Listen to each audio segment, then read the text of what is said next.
살다 보면 베드로와 같은 밤을 겪게 됩니다. 밤새도록 수고했지만 아무런 열매가 없을 때가 있습니다. 가정에서, 직장에서, 사업과 우리의 일상에서 최선을 다했지만 돌아보면 빈 그물 같을 때가 있습니다. 오늘 본문에서 베드로는 이렇게 고백합니다. 주님, 우리가 밤새도록 수고했으되 잡은 것이 없지만 그러나 말씀에 의지하여 내가 그물을 내리리이다. 오늘 이 말씀을 통해 빈 그물의 새벽에서 기적의 아침으로 변화된 베드로처럼 우리의 삶에도 새 창조의 아침이 일어나기를 원합니다. 백두산보다 조금 더 높은 헐몬산에서 겨울 내내 내린 눈이 여름이 되면 서서히 녹아 땅 아래로 스며들어 산 주변의 샘들을 통하여 남쪽, 북쪽, 동쪽에 있는 강으로 흘러갑니다. 그렇게 해서 자그마한 호수가 만들어집니다. 호수를 둘러싸고 있는 계곡들은 비옥한 충적토로 덮여 있어서 날씨가 참 따뜻하고 물이 풍부합니다. 게네사렛 호수는 유대인들이 하나님께 특별히 택하신 호수라 불릴 만큼 아름답고 풍요로운 곳입니다.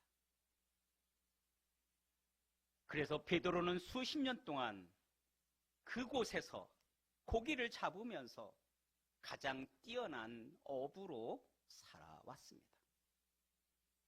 그 호숫가에 새벽이 밝아오고 있었습니다. 둘레가 약 50km, 수심은 최고 49m로 어류가 풍부하고 환경보호구로 지정된 이 게네사렛 호수, 다른 이름으로는 디베라 바다, 긴네렛 호수. 바로 이곳에서 어부들이 밤새도록 고기를 잡았습니다.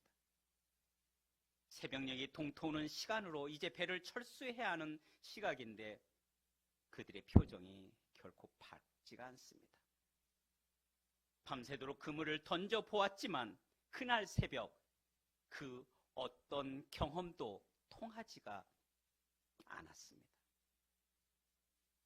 밤새 그물을 던졌지만 단 한 마리도 잡지 못했다는 것입니다. 고기잡 전문가로서 이런 실패는 아주 깊은 상처입니다. 자존심이 무너지고 피로가 밀려오고 마음이 텅 비어가는 이런 상태. 그런데 바로 그때 주님께서 베드로에게 다가오십니다. 단 한 마리도 잡지 못한 그날, 이제 그에겐 더 이상 게네사렛 호숫가에서 제일 가는 어부로서의 긍지도 자부심조차도 가질 수 없을지 모른다는 생각이 밀려들던 바로 그 시각, 고기 잡는 어부들 사이에서 최고의 어부라는 자부심 하나 가지고 살아온 베드로에게 그날처럼 치욕스러운 날은 처음이었을지 모릅니다. 그러기에 무너진 자존심과 모든 것을 상실해버린 듯한 패배감은 그 역시 견디기가 힘들었습니다. 오늘 그 베드로와 같은 마음을 가졌을 여러분에게도 동일하게 일어날 만한 일입니다. 고통과 고난은 인간을 생각하게 만들고 생각은 인간을 현명하게 만든다는 말이 있습니다. 인생은 모든 것을 상실했을 때 비로소 진정으로 성장하고 변화할 기회를 맞이하게 된다는 것이죠. 아무것도 잡지 못했다는 그 패배감과 상실감, 말할 수 없는 허탈감과 고독이 밀려올 바로 그때가 베드로에게는 가장 위대한 기회였습니다. 저도 대학을 떨어지고 이제 어찌해야 할지 모를 때 하염없이 발길이 한강대교로 향했고 얼어붙은 저 한강 물이 제 가슴을 후벼 팠고 마냥 걸었더니 어느새 남산 팔각정 꼭대기에 와 있더라. 사랑을 나누는 많은 청춘들이 있는 그 시각에 정말 열심히 준비하고 했지만 아무것도 이룰 수 없는 제 마음에 영하 10도의 찬바람은 폐부를 찌르듯 했습니다. 그때 주님께서 한 구석에서 저를 그곳에 무릎 꿇게 했습니다. 그리고 이렇게 고백하게 했습니다. 하나님, 1년만 더 저를 붙들어 주세요. 이 차가운 바람을 따뜻한 바람으로 만들 수 있는 힘을 주시옵소서. 이 고난과 어려움을 이기고 나면 주님께 더 쓰임받는 젊은이로 서겠습니다. 그날 그때의 무릎 꿇음과 그 아픈 고백이 없었다면 아마 제가 없었을 것입니다. 제 인생에 가장 고독했던 그 1년의 시간, 혼자 독서실 구석에서 하늘의 별을 헤아리면서 매일 말씀을 한 장 이상씩 읽으면서 하늘의 뜻을 구했던 그 1년, 그 시간이 저의 오늘을 만들었습니다. 여러분의 삶은 어떻습니까? 호숫가에 적지 않은 무리가 모여듭니다. 그리고 어디선가 들려오는 조용하면서도 위험이 있는 목소리에 모두가 귀를 기울이고 있습니다. 저분은 누구시기에 이토록 많은 사람들이 모여들었을까 생각을 하면서 베드로는 자신도 의식하지 못하는 사이 그 속으로 다가서고 있었습니다. 바로 그 순간 잔잔한 목소리로 말씀하시던 주님이 자신이 배가 있는 쪽으로 걸어오시더니 오르시는 것이었습니다. 채 마르지 않는 그물을 들고 서 있는 자기 모습이 조금은 초라하게 느껴지기도 했지만 아무렇지 않은 듯이 애써 베드로는 그물을 싣고 있었습니다. 하지만 그분의 목소리는 귀를 닫을 수 없을 정도로 커다란 울림이 있었습니다. 자신도 모르는 사이에 베드로는 말씀에 마음을 열고 동료들과 함께 무리에 섞여 말씀을 듣고 있었습니다. 베드로는 아직 한 번도 그런 진리의 말씀을 들어보지 못했습니다. 많이 배우지 못한 탓도 있지만 업으로서 단순한 삶을 살아온 그에게 그러한 말씀을 들어볼 기회조차 많지 않았던 것입니다. 우리 인생에도 이러한 경이로운 순간이 찾아오곤 합니다. 그럴 때 우리도 마음을 열고 귀를 열 수 있어야 합니다. 그래야 삶의 변화를 맞이할 수가 있습니다. 베드로는 처음에 한 마리도 잡지 못했다는 그 부끄러운 사실을 혹시 그분이 눈치채지는 않을까 마음이 조마조마했을지 모릅니다. 하지만 어느새 그런 생각은 잊은 채 주님의 말씀에 귀를 기울이고 있는, 그리고 듣고 있는 자신이 그저 놀랍기만 했습니다. 주님께서 말씀을 마치는 바로 그 순간이었습니다. 주님께서 자신의 배를 둘러보시더니 배에 고기가 한 마리도 없다는 사실을 발견한 듯 그 배의 주인 되는 베드로를 바라보기 시작했습니다. 애둘러 눈길을 피하려는 베드로의 눈은 순간적으로 그분의 눈동자와 마주쳤습니다. 그리고 그 다음 순간 그분의 손가락이 먼 곳을 가리키고 있었습니다. 바로 그들이 새벽이 올 때까지 그물을 던졌던 곳입니다. 깊은 데로 나아가라. 그리고 그곳에 그물을 내려 고기를 잡으라. 때로는 우리가 주님을 찾지 않아도 주님이 먼저 우리의 삶에 찾아오셔서 말씀으로, 은혜로, 성령의 감동으로 다가오십니다. 그렇게 주님은 베드로가 가장 낮아진 그 순간에, 가장 무너진 그 순간에, 가장 허탈한 그 순간에, 가장 패배의 그 순간에 찾아오셔서 깊은 말씀을 주신 것입니다. 베드로는 이해할 수가 없었습니다. 게네사렛 호숫가는 자신이 몇십 년 동안 고기를 잡던 곳이었기 때문입니다. 그는 고기가 어느 곳에 많을지, 고기 잡히는 시간이 언제일지 잘 알고 있었습니다. 더욱이 햇살이 밝게 비춰오는 이 시간에는 고기를 잡기 어렵다는 것도 알고 있었습니다. 그래서 주님의 말씀이 이해되지가 않았습니다. 하지만 이해되지는 않았지만 믿고 싶었습니다. 그것은 분명 쉬운 일이 아닙니다. 사람들은 모든 것을 다 이해되지 못해도 사랑할 수 있고 믿을 수 있다는 사실을 받아들이지 않습니다.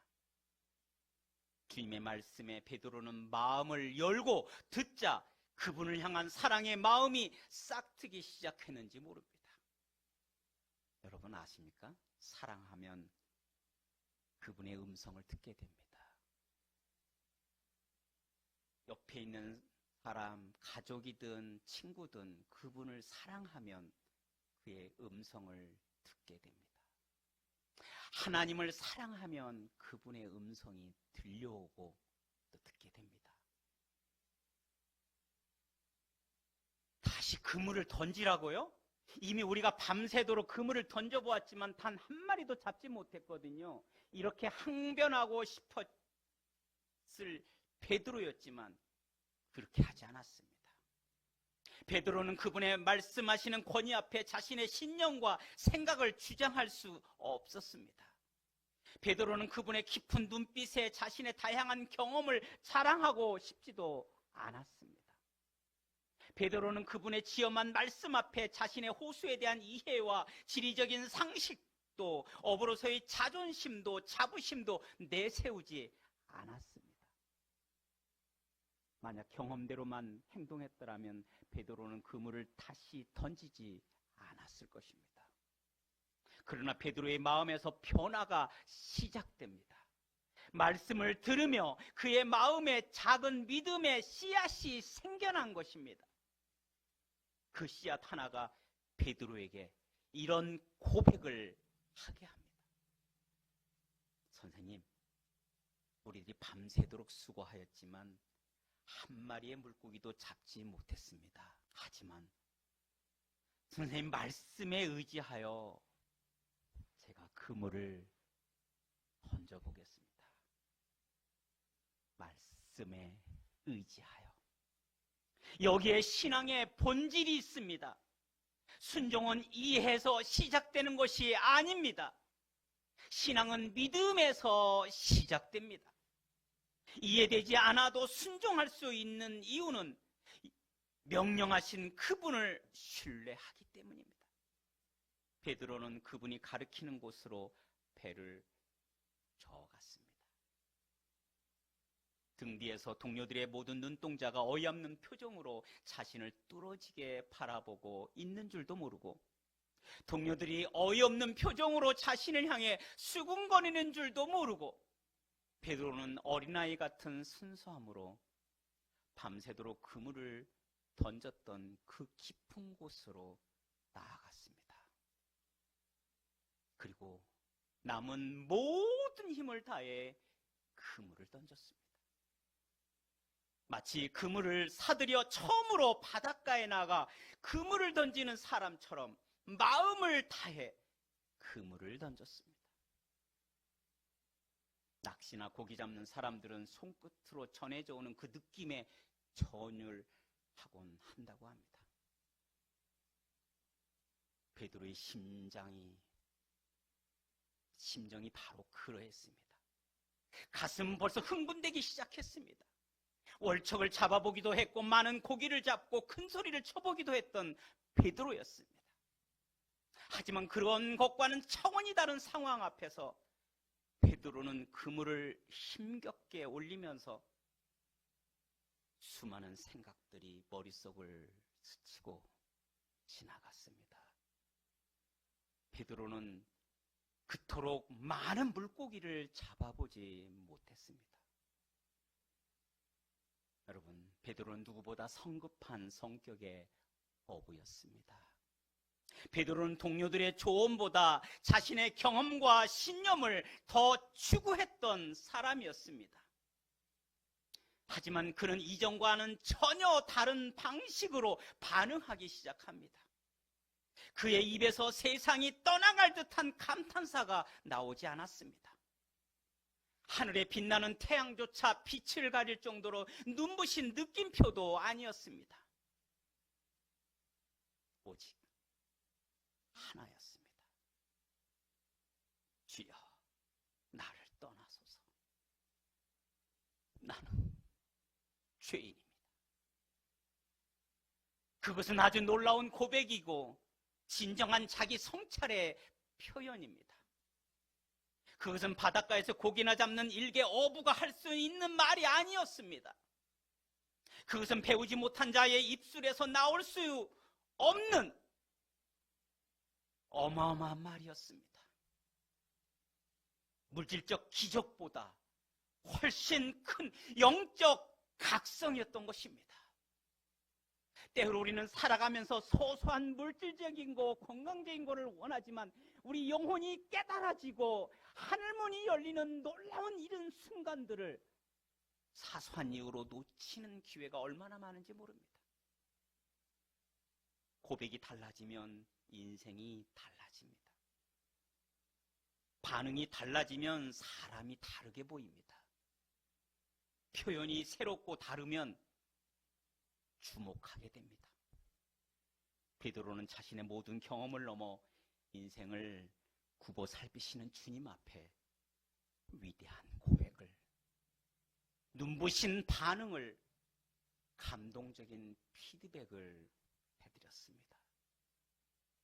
사람들은 잡힌 많은 고기에 놀랐습니다. 그러나 베드로는 자신의 죄를 보았습니다. 기적보다 더 큰 은혜는 하나님 앞에서의 깨달음과 회개입니다. 그리고 그날 베드로의 인생은 완전히 달라졌습니다. 물고기 잡는 어부에서 사람 낚는 사도로 부르심을 받은 것입니다.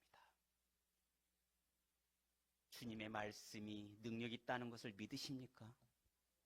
주님의 말씀에 생명이 있다는 것을 아십니까? 주의 말씀에 의지하여라고 베드로는 말했습니다. 주님이 말씀하실 때 베드로가 아주 신속하게 순종했을 때 아마 바닷속의 모든 물고기가 왕의 왕 군대의 행진에 보조를 맞춘 듯이 움직였습니다. 베드로가 주의 말씀에 의지하여 그물을 던진 것은 노아가 하나님을 경외함으로 방주를 지은 것과 같습니다. 뒤쫓아오는 이집트의 군사들의 등 뒤에 있을 때 모세가 지팡이를 던진 것과 같습니다. 이스라엘 백성들이 어리석어 보일지도 모르는 여리고성을 행진에 맞추어 돈 것과 같습니다. 믿음으로 행한 것이면 가장 단순한 행동일지라도 지극히 고상하고 위대한 결과가 이루어질 수 있다는 사실을 우리는 아셔야만 합니다. 하나님은 우리의 가장 작은 믿음의 행동 속에서도 기이하고 신비하고 놀라운 일을 보이십니다.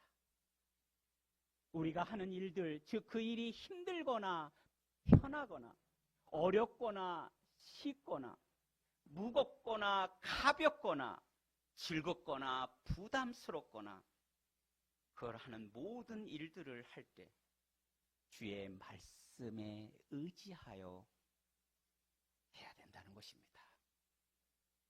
주의 말씀에 의지하여, 이 말은 그리스도인들의 전생의 법칙입니다. 성경 속 모든 위대한 삶은 이 고백에서 시작되었습니다. 노아는 말씀에 의지하여 방주를 지었고, 모세는 말씀에 의지하여 홍해 앞에서 지팡이를 들었고, 여호수아는 말씀에 의지하여 여리고를 돈 것입니다. 세상은 말합니다. 이해가 되어야 움직인다. 그러나 믿음은 말합니다. 말씀에 의지하여 움직이라. 말씀에 의지하여 살아가라. 하나님은 우리의 큰 능력을 보시기보다 아주 작은 순종 하나를 귀하게 여기십니다. 말씀에 의지하여 순종하는 봉사, 헌신, 전도. 거기에 우리 인간의 머리로 측량할 수 없는 열매들이 맺히는 것을 저는 교회사 속에서 보고 알고 있습니다. 우리가 주의 말씀으로 어떤 일을 하고 있다면 낙심하지 말아야 합니다. 아니, 오히려 주의 말씀을 따라서 다시 더 정직한 열심을 가지고 나아가야 합니다. 우리가 수고한 것을 말하지 말아야 합니다. 얼마나 오랫동안 봉사를 해왔다고 말하지 말아야 합니다. 오직 중요한 것은 지금도 주의 말씀에 따라 제가 인생의 그물을 내리고 있다고 고백할 수 있어야 됩니다. 혹시 여러분 중에 우리가 밤이 맞도록 노력했습니다. 몇 달째 수고했습니다.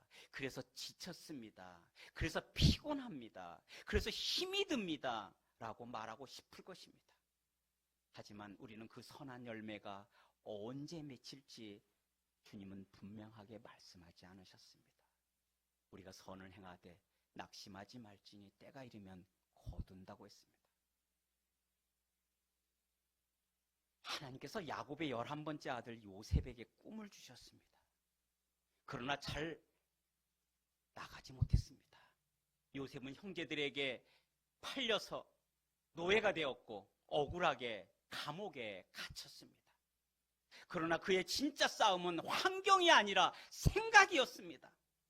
요셉은 감옥에서 몸은 구속되었지만 생각은 구속되지가 않았습니다. 그는 자신에게 일어난 모든 일을 어떻게 반응할지 선택할 권리가 있었습니다. 요셉은 억울하다고 분개할 수 있었습니다. 하지만 그렇게 하지 않았습니다. 요셉은 매사에 부정적이고 냉소적일 수 있었습니다. 하나님이 이게 뭐예요? 하지만 그는 그렇게 하지 않았습니다. 요셉은 하나님의 말씀을 경멸하고 복수의 칼을 갈고 그의 마음 문을 두드리는 증오를 받아들일 수가 있었습니다. 하지만 그렇게 하지 않았습니다. 그의 영혼에 밀려드는 수많은 부정적인 생각과 증오의 감정에 사로잡힐 수가 있었지만 그렇게 하지 않았습니다. 요셉은 마음에 드는 부정적인 생각을 이렇게 밀어냈습니다. 아니야, 하나님은 나를 버리실 분이 아니야, 하나님은 실수하지 않으셔. 뭔가 의미가 있을 거야. 그래, 여기에도 하나님의 목적이 있을 거야. 내가 다 아직 알지 못했을 뿐이야. 나는 믿어. 그날이 올 거야. 유대인들이 고백하듯이 나는 믿네. 저 구름 위에는 찬란한 태양이 비추고 있음을. 우리가 진짜 조심해야 할 위협적인 것은 감옥에 가고 어려움을 당하고 미움과 원망을 당하는 것들이 아닙니다. 우리의 불행하고 어려운 환경들이 아니라 고난 중에 스며시 우리 안으로 들어오려고 하는 그 잘못된 사단이 주는 생각들입니다. 여러분, 요셉은 환경이 아닌 말씀을 선택한 사람입니다. 그의 순종은 그를 이집트의 총리로 세웠고 형제들도 그의 앞에 무릎을 꿇게 했습니다. 말씀에 의지하는 사람은 환경이 이기지 못합니다. 사람이 흔들 수 있습니다. 그러나 고난이 무너뜨릴 수 있습니다. 그러나 끝내는 너희가 세상에서 환난을 당하나 담대하라 내가 이미 세상을 이기었노라고 말씀하시는 그 말씀을 결국 우리가 경험하게 될 것입니다. 요셉의 형들은 하나님이 요셉에게 주신 꿈과 비전을 망가뜨리려고 열심히 노력했습니다. 그리고 팔아버리고 노예가 되게 했을 때 그 비전이 끝났다고 생각했습니다.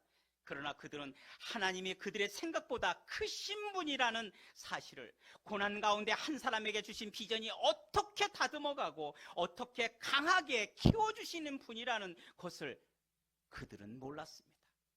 요셉의 형들은 요셉 안에 있는 중요한 믿음과 비전을 주신 하나님을 향한 신뢰의 마음을 없앨 수가 없었습니다.